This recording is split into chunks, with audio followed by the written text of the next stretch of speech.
The most important part of the Harvey Weinstein retrial is upon us. It is upon us, yes it is, and you didn't even know that, did you? Don't worry, by the end of the video, you will know everything you need to know to be caught up. So, prolific movie producer Harvey Weinstein, he's back. He's back on trial again in New York after his 2020 conviction was just overturned last year in 2024. And we're talking today about a different case than a remarkably similar California state case involving an Italian model on remarkably similar charges. We're not talking about that one. That's not the one. No. She gonna find the truth. She gonna crack the case here. Please do not send any hate or honestly comments of any kind to anyone mentioned in this video on behalf of me or yourself. The purpose of this video is to give my commentary and opinion on that. Harvey Weinstein is back on trial, retrial in New York City in the New York Superior Court, New York Supreme Court. I don't know. I'll put it. We'll put it in text. We'll put it somewhere because I mean he's all over the place. He's also got one open in California, like I said. But Harvey, importantly, just want to put that out here. He has appealed also. He's also appealed that California case as well on similar grounds. Don't worry if you don't know what we're talking about. I'm just differentiating today. We're talking about the New York State case. It is back on retrial right now. So as we speak, sitting here today, Harvey Weinstein is currently incarcerated on Rikers Island, a very notorious prison, excuse me. It's on an island. It's really on an island. I think Rikers is where they had Shutter Island. I think Shutter Island is based on Rikers. I think Am I imagining this? No, I think you're right. Harvey Weinstein, he's over there on Shutter Island, playing a leprechaun, and Could be a kid that got hold to the wrong stuff, and it told him to get up in a tree and play a leprechaun. he is serving a 23-year prison sentence that started in the year 2020, so he's 3 years in. Now, this is from 2020 convictions, criminal convictions of the sexual abuse nature. The conviction, originally, he appealed it, and it was reaffirmed. The appeals court said, yes, convicted. He appealed it again to the highest court in the state, and that court just decided about a year ago in a very hotly contested 4-3 decision. So you know how the Supreme Court has like this panel of judges? This is the same thing, but this at the state level. So it wasn't like a unanimous decision by any means. And in fact, if just one judge in the majority would have decided the other way, it would have been conviction affirmed, so it really was one judge that made the difference, but that still does make it binding case law. So the majority of the judges in this case, the ultimate highest court in the land, they called the conviction, quote, disturbing and egregious, overturning the decision not only on one grounds, but two. So Harvey Weinstein's conviction in New York was overturned on two grounds.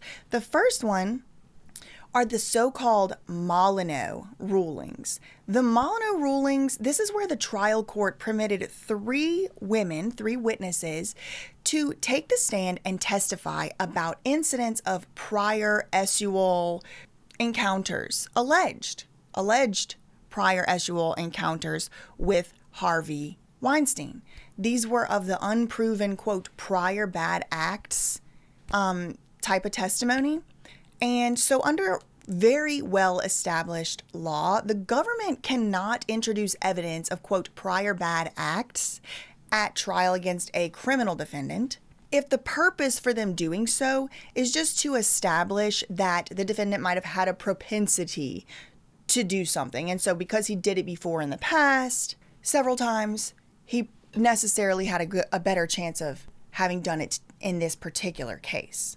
But this evidence, like I said, is not allowed if it's used for that purpose.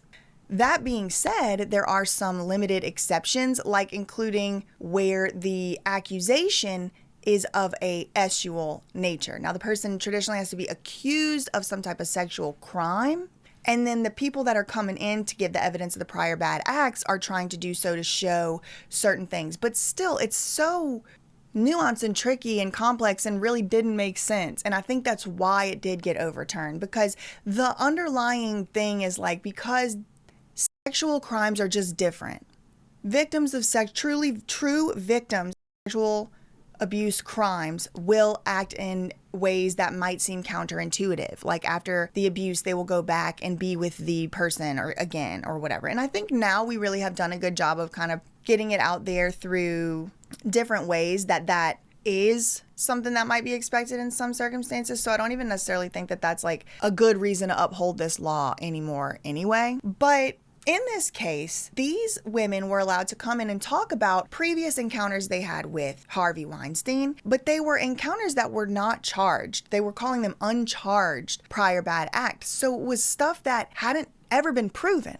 So in a sense, there really was no hard evidence other than just their testimony that any of the stuff had happened. And it all was years and years and years prior that it had happened, like 2006 or 2013. So they let these women come in and talk about prior experiences they had with Harvey Weinstein, which could or could not have happened. None of us know, we weren't there. And they let them testify about these things before the jury. Now, importantly, these were things that could be considered crimes, but were never charged, never even charged, much less convicted or proven. But they were just being allowed to speak on these things. These were called the Molyneux witnesses. The prosecutors had argued that the reason that they were submitting these 3 witness testimonies wasn't for the purpose of showing that Harvey Weinstein was a depraved sexual freak. It was for the purpose of showing that he had the mens rea.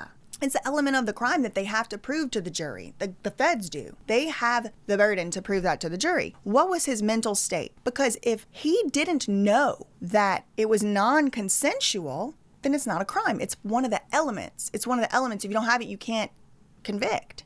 The mens rea is a prerequisite mental state. That is an element of the crime itself. So without the element, defamation, there's elements of defamation. One thing is that somebody has to state a false statement as if it were a fact. There's so many things you have to prove within that. It was a statement. It was false. It wasn't a fact, whatever, right? It was a question. So that's not a statement kind of thing. In this case, in Harvey Weinstein's 2020 case, one of the things that had to be proven beyond a reasonable doubt was Harvey's mental state. The requisite mental state for the crimes he was ultimately convicted of was that he knew and or intended to violate the consent. He knew they didn't consent and he did it anyway.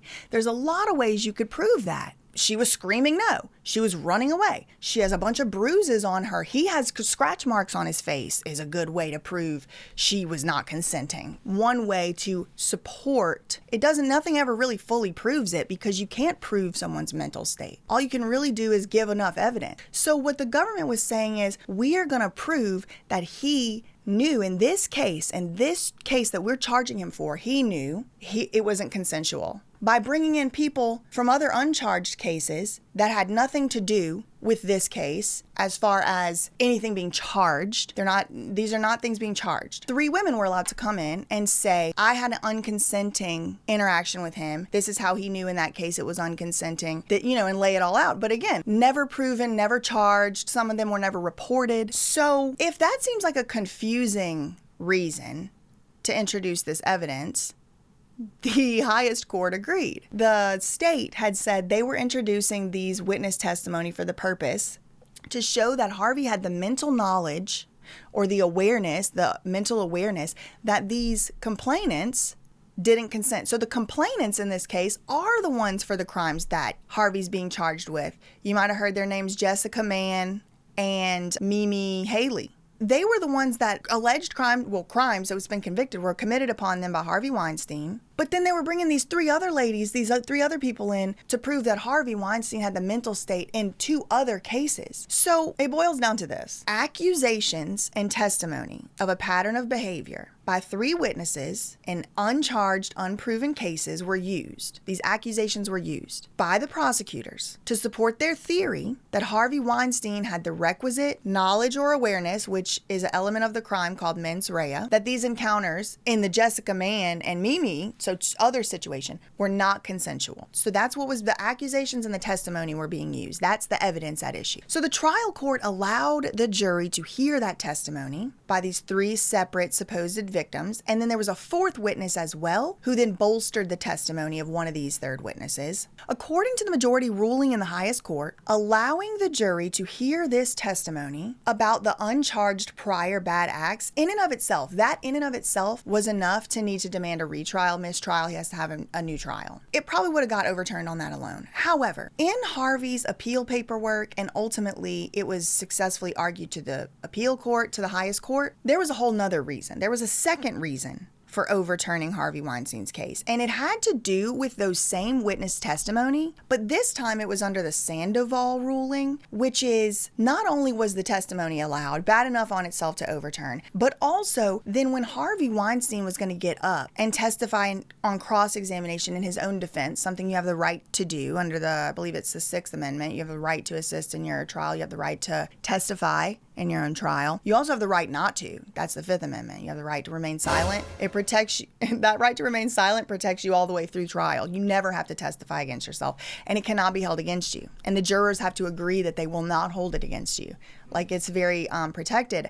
But the second reason that the case was overturned was on this so-called Sandoval ruling. And Harvey was going to be questioned about those specific prior bad acts, incidents, even though they had never been proven, even though they, all of that. So it basically was going to turn into like some miniature trials, him on trial against, 4 people, 5 people, instead of, just the 2 or whatever. So that's the second reason it was overturned. The conviction was overturned last year, almost exactly a year ago, April 2024. And then by September, the New York District Attorney had brought the charges back. So April, it's overturned. And then by, the end of these, by September, by the fall, the charges are brought back, Alvin Bragg. Okay, so let's say Harvey gets out of this. Let's say he's able to somehow get a not guilty on this. He's not about to just walk free because he still has that 2022 California criminal conviction, which is a 16-year sentence. So on top of the 23 years he has in the New York case, he's also fighting this 16-year prison sentence. This is an Italian model who had alleged that Harvey threw himself at her in an unwanted sexual encounter in 2013. He was found guilty, sentenced to 16 years. So he's also appealed this conviction, and so that's working its way through the courts now. But what's interesting is the New York conviction, the one that now is overturned, it was used to sentence and probably maybe, it seems like it was used to sentence and also find guilty, convict Harvey. But now this decision has been overturned, the New York decision. So Harvey's saying in the California case, he's saying, look, you have to at least reduce my sentence from the 16 years because when I was sentenced to 16 years in California, I was sentenced based on what had gone on in the New York case. Well, the New York case has now been overturned, so now I need to have that reduced. And I said, the snake is eating its own tail now because guess what? The 2022 California conviction is now being used against Harvey in the New York retrial. It feels like whenever there was like 5 fake restraining orders that all got dismissed against me at once, and they were all trying to use each other's restraining orders to like bolster their bullshit restraining order. Now, I'm not saying this is bullshit. I'm just saying, like, underlying case has been dismissed. He is free and innocent in New York right now until they prove him again. But that New York case was used to get the California conviction and sentence. And the California conviction and sentence, he's now allowed to be questioned about in the New York retrial that's already been overturned. The 2025 retrial is upon us. Okay, jury selection began yesterday at the time of the recording of this video. Who knows when it's going to come out? But jury selection began Tuesday, April 15th, almost exactly a year after the original case got overturned. So Weinstein is facing similar criminal charges again by 2 of the same accusers. We have Jessica Mann and Mimi Haley. Jessica Mann, to recap, was an aspiring actress in her late 20s at the time of the alleged incidents. Now, she accuses Harvey of assaulting her in a hotel room in 2013. She originally testified against him, resulting in the conviction, and she'll be testifying again. Now, the other repeat accuser is Mimi Haley, who also, I believe, was she was a production assistant. She alleges that Harvey assaulted her 3 years after Mann's incident. This one was a forcible oral encounter. Apparently, it was forced upon her, which would be interesting to figure out the mechanics of how that could, Well, I'm interested to hear her testify, but she testified last time too in the first trial, and that resulted in his conviction as well. So in this retrial, Harvey is facing another new charge, another new set of allegations coming from a Jane Doe. This Jane Doe's lawyer has made press statements on the jury selection day, like yesterday, whenever the jury selection began, she did a press statement at the press conference. She said that justice has been delayed because Harvey was able to get it overturned. She said, but it's not going to be denied because we're going to get him convicted. Now, this is a plaintiff's lawyer. She's just representing just this Jane Doe, but there's like, you know, the prosecutors who are prosecuting. So this is just kind of like in case there's a reason for her to need a lawyer here. This lawyer claims that she's confident that Harvey will be found guilty again. She also prepares the public that we're going to hear a lot of noise from alleged so-called experts. There's going to be a lot of commentary, she said. But remember, at the end of the day, the facts are the facts. And she says these acts were not consensual, okay? During the trial, there will be a lot of pundits, commentators, and so-called experts discussing whether or not these acts were consensual. But what matters here is the facts. And I'm confident that a jury will find that these acts were not consensual, and they will convict. That's what she said. Then, like the same day, Harvey Weinstein lawyer comes out, stands at pretty much, I think, the same podium. They're outside the same building. And he's saying exactly the opposite thing. Put the clip right here. All of his relationships were consensual, and therefore reaching a verdict of not guilty. So obviously the brass tacks of the case is going to come down to consent, which requires knowledge of two things: Harvey's state of mind at the time of the alleged incidents and the accuser's state of mind at the time of the supposed acts. Now, if the accusers, quote, wanted it or, quote, consented to it, it only then would turn over to Harvey to then be like, did he know that? Okay, so it's not only, the question isn't only, did they consent? It's that, did he know they didn't and violate that? So I'm hopeful for some type of fair trial here because the judge has now stated about this go around, quote, we're going to try the case on the facts and the allegations and nothing else. I'm like, well, no, what? What else would you mean? Okay, thanks. That's comforting. So if convicted again, Harvey is facing up to 25 years in prison on 2 counts of first-degree criminal eschewal act and 4 years in prison on third-degree R-word.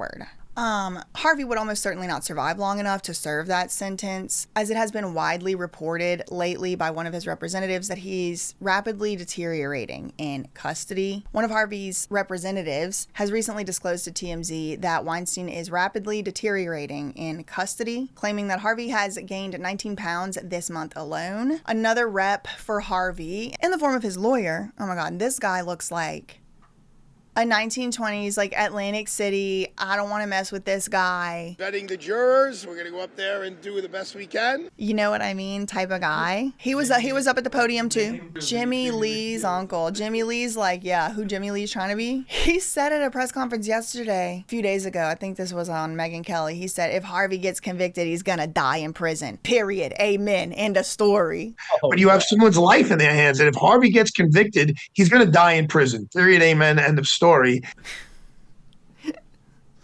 I do not want my lawyer, if I am Harvey Weinstein, saying period, amen, end of story. He's going to die in prison. Period, amen, end of story. He did soften the tone a little bit at another press conference yesterday. Right here he is talking about Harvey's health. You know, Harvey's been struggling with all kinds of physical ailments, all kind of health issues, but there's a degree of nervous energy in a positive way to finally have his voice heard and have his day in court under very different circumstances than 5 years ago. And he's cautiously optimistic that when all the evidence is out, the jury will find that all of his relationships were consensual and therefore reaching a verdict of not guilty. I got to go upstairs, guys. Thank you. But, yeah, Harvey purportedly has said that Rikers is a hellhole, and the only reason he's hanging on to dear life at all and fighting is because he wants to clear his name, and he wants to clear himself of these allegations. He's repeatedly asked the judge to hurry the case along because of his health. Now, not only has he now been diagnosed with leukemia, which is a kind of blood cancer, but he also recently had emergency open heart surgery. And since he has been in jail awaiting trial, he has accused the detention center of negligence and endangering his life. So he is really not having a good go at the health department of his own life. No, it sounds horrible. It does. It sounds like a nightmare. I'd never want to go to jail. Thank you. No. So his lawyers are expected to argue in court that the women consented to these encounters, and his lawyer does come out and say, like, they were friends with benefits. What do you want me to say about it? They got to go to places they never got to go before. There's a clip link somewhere in here. I really think this is probably accurate. They were kind of friends with benefits. You know, he was getting something from them, and they were going to Oscar parties, and they were going to the Cannes Film Festival, and they were having access to things that they would never have access to. These were not these caliber of people. Okay, so a few days before the jury selection began, which did just happen, Harvey's lawyer appeared publicly to speak about the jury selection process, describing it as the most important part of the entire trial. The jury selection part is going to be probably the most important part of the whole case. Tedious, because we're going to ask, okay, can we have a raise of hands? Who knows who this is? Okay, fine. And then when you say, raise your hands if you know about this case, you then need to call them in the back individually, because you don't want them to blurt out, oh yeah, I know Harvey's a rapist and he's a bad guy and he killed his this and his cat. So one at a time, you have to ask them what they know and whether they can get over their own personal knowledge, what's in the hard drive of their brain, to then just base their verdict on the facts that they're going to hear in this trial. Not a trial in California, not a trial in New York 5 years ago, not some documentary on Netflix. So jury selection here, probably more than any case I've ever been involved with, is. So selecting the jury, he said, was going to be the biggest hurdle. Why? Because so many people have already heard about the Harvey Weinstein case. They're familiar with it. They've already formed a bias. They cannot be impartial. One thing about a fair trial is your jury has to be impartial. So this interview right here that y'all just saw the clips from, that was done 4 days before the jury selection began. And Harvey's lawyer, he does describe how he sees the jury selection process playing out. So like I said earlier, jury selection has signaled the kickoff of the trial, the retrial in New York, and it's already off to a Hollywood start. According to the AP, one of the possible jurors excused himself from service because he admitted flat out to the judge there's no way he could be impartial because he hates this guy. But in true Hollywood fashion, it's not like Joe the mailman or something. It's immediately reported on because the proposed juror in question who needed to go and announce that he hated Harvey Weinstein so much is a supposed actor I never heard of. And the actor plays a Manhattan prosecutor in a show or a movie with Robert De Niro. Mark Axelowitz. I don't know how to say it, sorry. There's a little article right here. It's hashtag Me Too. And like every article you see is going to have the hashtag Me Too in it. Either it's dragging it, praising it, talking about it. And now I'm like, wait, is the Screen Actors Guild sponsoring the press for the trial? Like, who paid for this to be put in the AP? Did this guy's manager? All these aspiring actors and accusers and aspiring actor jury members and things. I'm like, there's a lot of actors involved here. Even on the jury? Then there's like the obvious Me Too-ification of it all. You can't talk about this without talking about the Me Too movement, and it has been heavily criticized by specifically, this case is being spearheaded in the independent journalism world by Candace Owens. She's making this sort of Harvey Speaks series, and it's already got a few episodes out where she's kind of trying to make the case that this was not a fair conviction, not necessarily for the specific grounds that the appeal court, the ultimate court overturned it on, but because this case was a trial by media on the backdrop of the Me Too movement, which now has, people seem to agree, calmed down, fizzled down. Like the same kind of rage behind it just isn't there. There's a lot of speculation and theories as to why. Candace Owens, I do invite everyone to go and watch that series because it's a good one, and there's things in it that I didn't know. There's things in it I never thought about or whatever. And it kind of put me on to looking into some of this myself as well, which now I've seen other things that do seem to be a little irregular, like the fact, it did get overturned.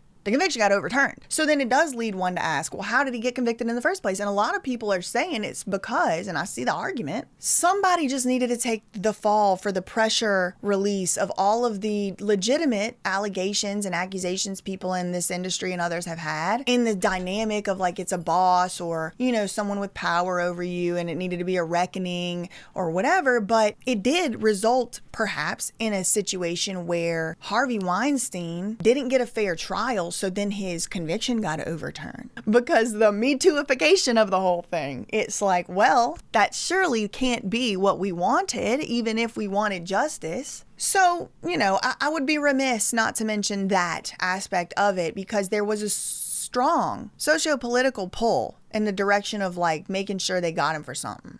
And it was very involved in the Me Too. I mean, Harvey Weinstein is the Me Too guy. He's given credit, at least, for being like the big one. Him and Woody Allen, those two. Woody Allen for the Time's Up, and then the hashtag Me Too. And then it turns into these convictions. And really, all of these convictions have happened on the Me Too backdrop. Even R. Kelly, Bill Cosby, whose thing got overturned. The Me Too and Jeffrey Epstein, I mean, he died and there was no trial anymore, so I kind of forget about it. Or he supposedly died. I mean, I didn't go to the funeral. Anyway, so looking ahead, what to expect. The opening statements are what happens after the jury selection, and they could begin as soon as today, Wednesday, today.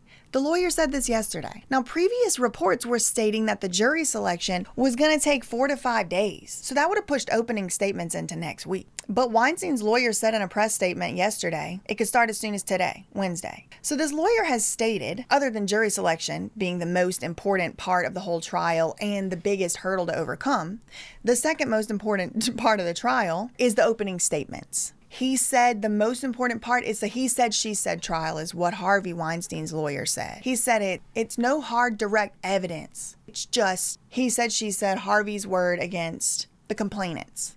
But I'm sure the government would beg to differ. I'm sure they would say they had a lot of hard evidence. So we'll see. But because of that, the lawyer was saying it's going to be important to get out in front of it and to say, look at the body language. Look at what their reasons to be lying are. Look at his reasons to be, like that kind of thing. So he said it's going to be the most important thing, and it could be happening today. I don't think it's happening today. I think we'd heard about it. So at first they were expecting the trial to last 4 weeks, maybe 6, like a month. But now I guess according to the Harvey Weinstein's lawyer, it could be a 2-month trial. He's like, it's apparently going to be 2 months long now. I don't know why all of it, like he was just finding out. It seems like he was flustered about it. He's like, apparently, like he just got the memo just now yesterday, the first day of trial, that it was going to be 2 months, but it could be. Some people are speculating it's going to be much more difficult for the lawyers to do their lawyering this go around because you're dealing with the previous trial record and you're going to have to comb through thousands of pages of transcripts. As far as whether we're going to see Harvey Weinstein testify at trial, it's surprisingly on the table. He did not testify at the last trial because of those Sandoval rulings where he was going to be able to be cross-examined on the prior bad act. So he was just like, I'm not doing that. I'm not doing many trials.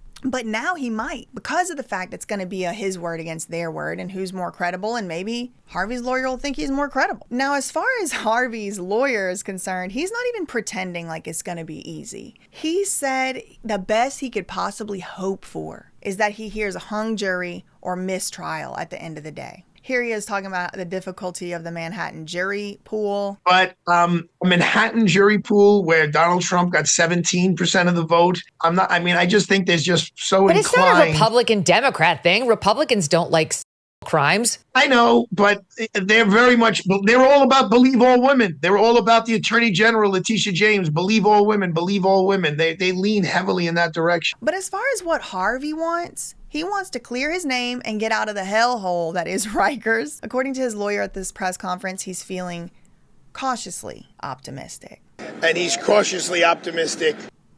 And that's all you really need to know to get started on the next steps of the Harvey Weinstein trial, which by the time this comes out, opening statements could have already taken place.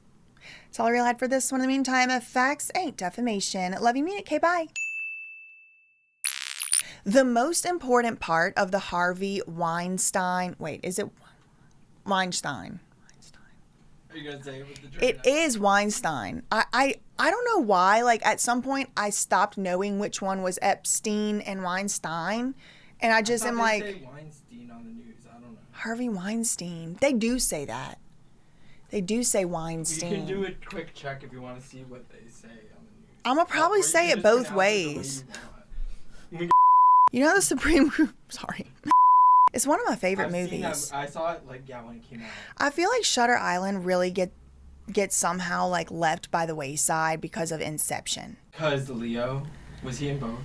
I just feel like people like Inception so much that they kind of just like are like, oh yeah, and Shutter Island too. And it's like, Shutter Island was good. it was good. I love that was. movie. It was Anyway, good. so you know who else it reminds me of now that you say that? Diddy. Oh. All the cases are being That's used the against. biggest example I totally didn't even think of. Have you read that Whitney Webb? Yes, I did. Hats off to that girl, lady, woman. She's Journal and investigative. journalist. Whew. And the other one, Sir Ethan or what? What? It's two Arthurs. Oh, it's two authors? It's I thought two it was authors. Oh, I didn't.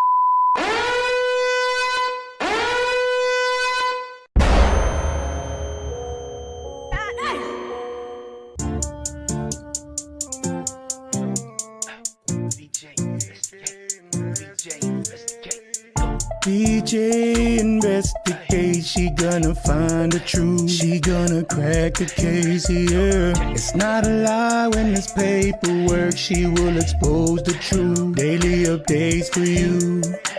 Better subscribe like I knew you would. We gotta stand for what's right. We gotta do for the good, yeah. I don't know what y'all have heard.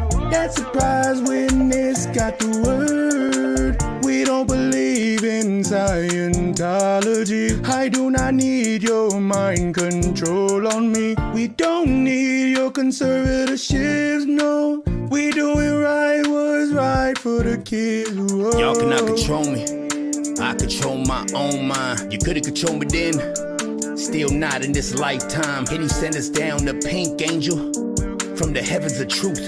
You don't want to debate with BJ. Cause studying law is what she do.